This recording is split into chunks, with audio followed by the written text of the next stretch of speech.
দীর্ঘ দেড় যুগ পর আবারও একত্রিত হলেন রাজশাহীর অগ্রণী বিদ্যালয় ও মহাবিদ্যালয়ের ২০০৫ সালের এসএসসি ও ২০০৭ সালের এইচএসসি ব্যাচের শিক্ষার্থীরা। ঈদুল আজহার ছুটিকে কেন্দ্র করে আয়োজিত এই পুণ্যমিলনীতে অংশ নেন দুই ব্যাচের প্রায় ৭৫ জন প্রাক্তন শিক্ষার্থী।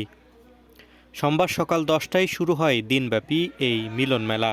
আয়োজকরা জানান, অনুষ্ঠানের মূল লক্ষ্য ছিল পুরনো বন্ধুদের একত্রিত করে স্কুল জীবনের স্মৃতিগুলো নতুন করে জাগিয়ে তোলা।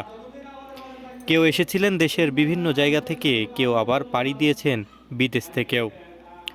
অনুষ্ঠানে ছিল স্বাগত বক্তব্য, স্মৃতিচারণ, সাংস্কৃতিক আয়োজন, ক্রেস্ট প্রদান ও মধ্যাহ্নভোজের মতো আয়োজন।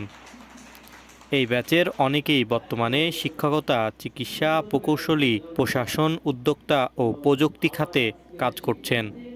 আয়োজকদের মধ্যে একজন বলেন, সবার সঙ্গে যোগাযোগ করা সহজ ছিল না, তবে সবার আগ্রহ, ভালোবাসা ও বন্ধুত্বের টানেই আয়োজনটি সফল হয়েছে।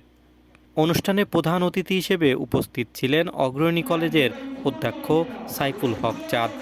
তিনি বলেন, এই ধরনের আয়োজন প্রজন্মের বন্ধন দৃঢ় করে এবং শিক্ষা প্রতিষ্ঠানের প্রতি দায়িত্ববোধ বাড়ায়। সত্যি খুবই আনন্দিত এবং কৃতজ্ঞও বটে যে আমাদের সন্তানরা যে একত্রিত হতে পেরেছে, তারা যে একটা প্ল্যাটফর্ম তৈরি করতে পেরেছে, নিশ্চয়ই এরা দেশের পাশেও দাঁড়াবে, দেশের স্বার্থে। পরে ক্যাম্পাস ঘুরে সেলফি, ছবি তোলেন অংশগ্রহণকারীরা। দুপুরের খাবার শেষে বিদায়ের মুহূর্তে অনেকেই আবেগ ধরে রাখতে পারেননি। কোলাকুলি আর অশ্রুসজল চোখে সবাই প্রতিশ্রুতি দেন, পুনরায় এমন মিলন মেলা আবার আয়োজন করা হবে। আশিকুর রহমান, প্রিয়জন টিভি, রাজশাহী।